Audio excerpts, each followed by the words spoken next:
And hello, welcome back to Let This Mind Be in You. Obviously, this is pre-recorded, as it shows right down here on this part of the screen here. It's Thursday night when I'm recording this, but my wife and I will be going on a date night for Friday. That's tomorrow, so there will be no live broadcast. So I want to go ahead and get this recorded and get it uploaded. Of course, if you're on the Let This Mind Be in You discussion group, you may see it tonight. It may upload early just for you. And then you'll see this premiere and everything like that on Let This Mind Be in You on Facebook and YouTube tomorrow night. That's going to be at Friday, 8 p.m. Central Standard Time. You'll see this video should be uploaded and ready to go by then. Of course, if you're listening to this via podcast, you should be able to hear that tonight, sometime a couple hours from now, from the time that I'm recording this, which is at 8 o'clock. So we shall see about that. If you listen on Spotify, I know I have a few more.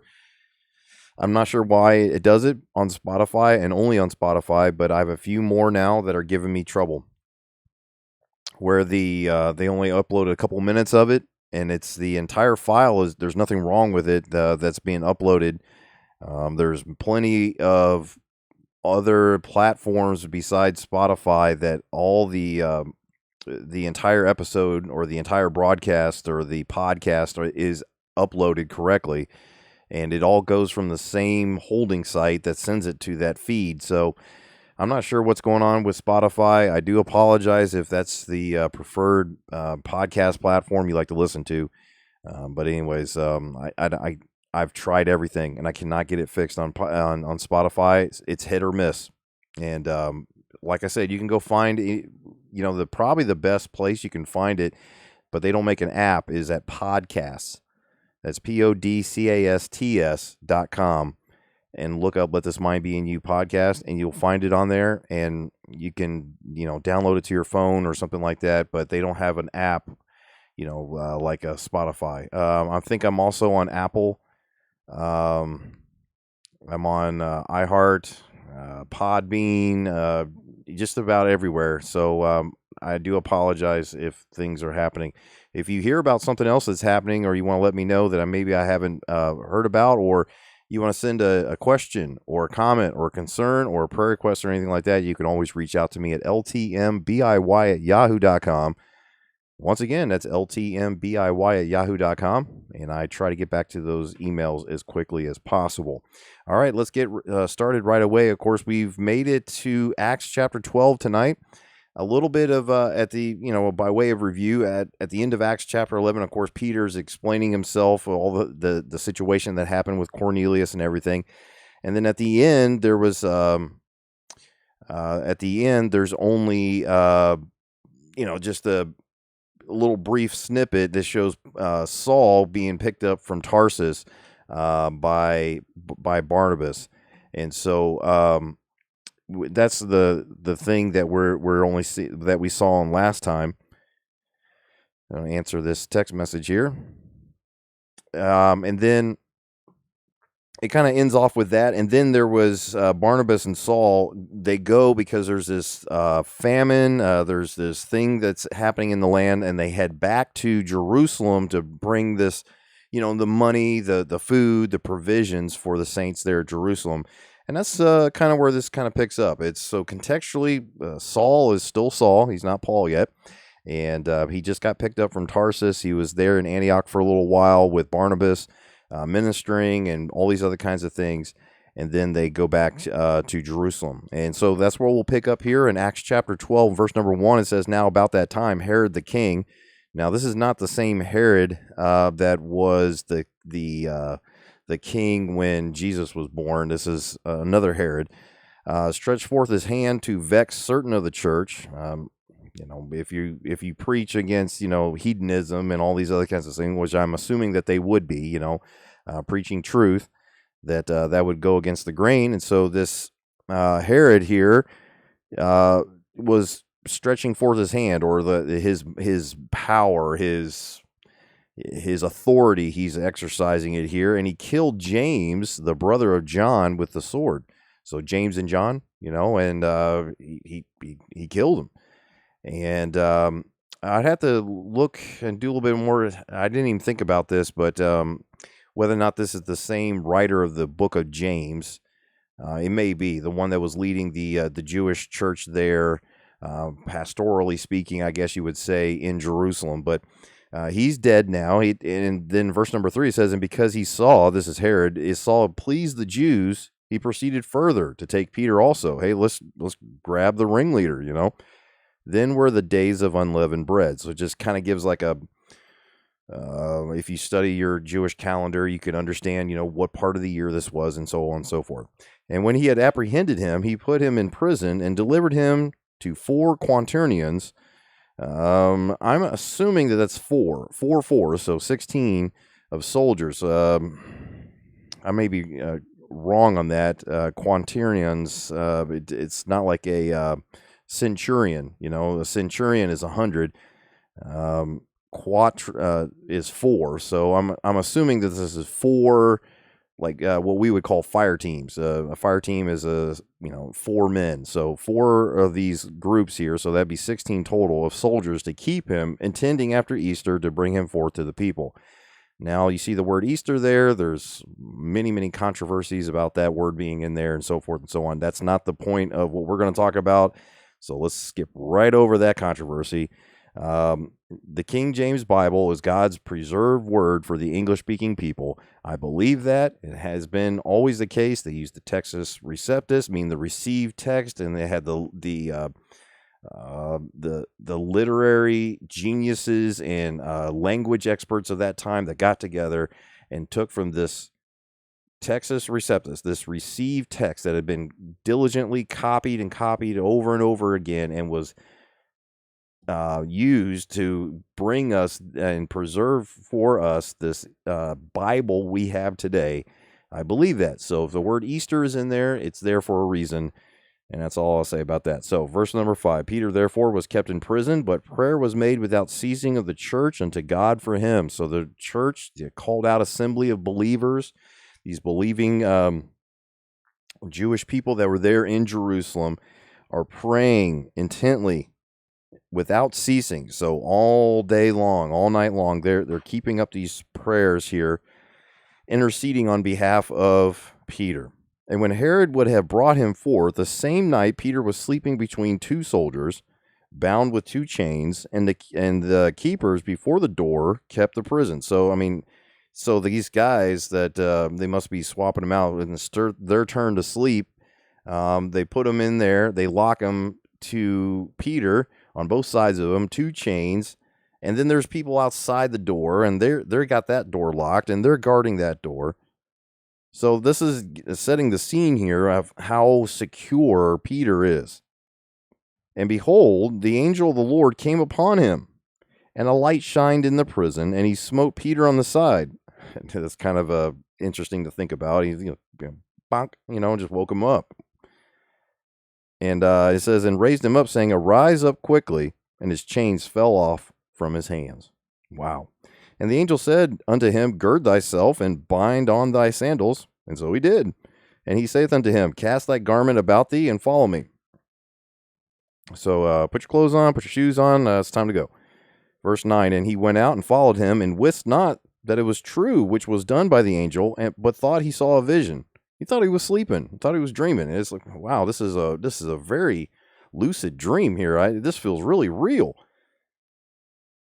Verse 10, when they were past the first and the second ward, again, there's door after door here that's being guarded here. Then came unto the iron gate that leadeth unto the city, which opened to them of his own accord. So this big, heavy iron gate to the city just opened right up. And it says, and they went out and passed on through one street, and forthwith the angel departed from him. So, all right, see ya. It's, imagine the scene here. Yeah, Peter is just befuddled. He doesn't know what's going on. He thinks it's a vision. And the next thing you know, he's by himself. In verse number 11, and when Peter was come to himself, he said, now I know of a surety that the Lord hath sent his angel, and hath delivered me out of the hand of Herod, and from all the expectation of the people of the Jews. He's like, this is not a dream. This is really happening. Wow. And when he had considered the thing, he came to the house of Mary, the mother of John, whose surname was Mark, where many were gathered together praying. And as Peter knocked on the door at the door of the gate, a damsel, a young lady here, comes to hearken, named Rhoda. Okay, so I almost said Rhonda. No, it's Rhoda. And Rhoda here in verse 14, and when she knew Peter's voice, she opened not the gate for gladness, but ran in and told how Peter stood before the gate. So this Rhoda, this young girl, she was probably in there watching these adults praying. Maybe she was praying herself, and she was, man, Lord, please, if they're going to kill Peter, and if it be your will, Lord, just, deliver him miraculously, and next thing you know, she goes out to this gate. She hears some commotion out there. Hears this knocking at the gate. She goes out there, and she hears Peter. It's like, hey, Rhoda, let me in. And this young lady is very, very, very excited, right? You would be too. You're praying and you hear his voice, and you knew he was under heavy guard and all these kinds of things. So she forgot to open the gate. She just went out, ran inside, and told how Peter stood before the gate. And they said unto her, okay. So remember what Jesus tells, before I read this next part, you remember what Jesus tells his disciples when he's still in his earthly ministry? He tells them a grain of mustard seed. You can move mountains, have faith. He talks about no greater faith have I found in all of Israel. I believe it's the lady that says, let me just touch the hem of your garment. Or, nay, Lord, I'm unclean. Don't touch, And he sees all these things, and these disciples and these people that probably followed and had heard these accounts of Jesus, probably saw Jesus in his earthly ministry. They were praying that God would deliver Peter. Look at their response. Now, I'm going to make a comment here again about prayer. Of course, prayer is petitioning the Lord. It's speaking to the Lord. It is talking, and sometimes there's the wants and desires of our heart, and all this. But remember, the key thing, the biblical thing about prayer is that it's surrendering our will to His. It's not about having this idea that if I name it and I can claim it, that it's going to be mine no matter what. If I just have enough faith, like this faith of a grain of a mustard seed, and I can move these mountains and all these kinds of things that people talk about. It's not just that, but it's of surrendering yourself to that, the will of the Father and the will of God. But let's look at their reaction here with all that in mind. And they said unto her, thou art mad. They said, you're crazy. God deliver him. Hey, God has delivered Peter. He's standing right outside the gate. You're crazy. That's how that went down. So at the end of the day, God's will is going to be done. Yes, we need to surrender to whatever that is. And whatever that happens, we need to understand that God has meant it for it to be that way. Now, if we can control things, now if it's like, well, if it's God's will that I get cancer, I'm just going to smoke 4 packs of cigarettes a day or something like that. Don't tempt, and all, and thy Lord thy God, with all that kind of stuff. You know what I'm saying here. The point is that there's going to be a reaction of inside the heart of surrendering your will to His, and His will be done. Verse number still 15 here, but she constantly affirmed that it was even so. Then they said, it is his angel. Well, maybe it's his ghost. Maybe they already killed him. Maybe it's just, his messenger, he's an angelic being or something. He's dead already, and he's out there. But Peter continued knocking. And when they had opened the door and saw him, they were astonished. But he, beckoning unto them with a hand to hold their peace, declared unto them how the Lord had brought him out of the prison. And he said, go show these things unto James and to the brethren. And he departed and went into another place. Now, as soon as it was day, there was no small stir among the soldiers. What was become of Peter? If you're a soldier in charge of holding a prisoner, you would be kind of concerned too. Remember the soldiers that watched the tomb of Jesus, and they've had to pay them off, But that was a big capital offense. You could be put to death if you let a prisoner go. And he said, go show these things unto James. Now, soon, verse 18, as it was day, there was no small stir among the soldiers, what was become of Peter. And when Herod had sought for him and found him not, he examined the keepers and commanded that they should be put to death. See, told you. And he went down from Judea to Caesarea, and there abode. And Herod was highly displeased with them of Tyre and Sidon. But they came with one accord to him, and having made Blastus the king chamberlain their friend, desired peace, because their country was nourished by the king's country. So they're making a peace deal, essentially. And upon a set day, Herod, arrayed in royal apparel, sat upon his throne and made an oration unto them. All right, so he's going to bloviate here. He's going to just wax eloquently, I'm the great King Herod. And he gets up here, and after he gives this oration, he gives this big speech. The people gave a shout saying, it is the voice of a God and not of a man. And guaranteed Herod was like, that's right.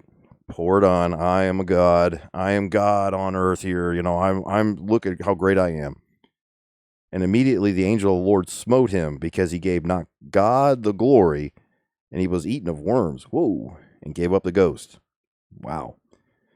But the word of God grew and multiplied. Then it says, and Barnabas and Saul returned from Jerusalem when they had fulfilled their ministry, and took with them John, whose surname was Mark. And that's where we're going to wrap it up for today, you know, because just covering Acts 12 is very short. But then you see Paul and Barnabas, actually Saul here, are going to return from Jerusalem. They had delivered what they were going to. Now they're taking back John Mark, and that's what we'll pick up next week when we get into Acts chapter 13. And we'll talk a little bit about that next week. All right. So thank you for joining me on Let This Mind Be in You. It's a little bit shorter. You know, when it's not live and don't have like the interaction, it does tend to be a little bit shorter. But thank you for joining me on Let This Mind Be in You. And we'll see you next week, Lord willing. God bless.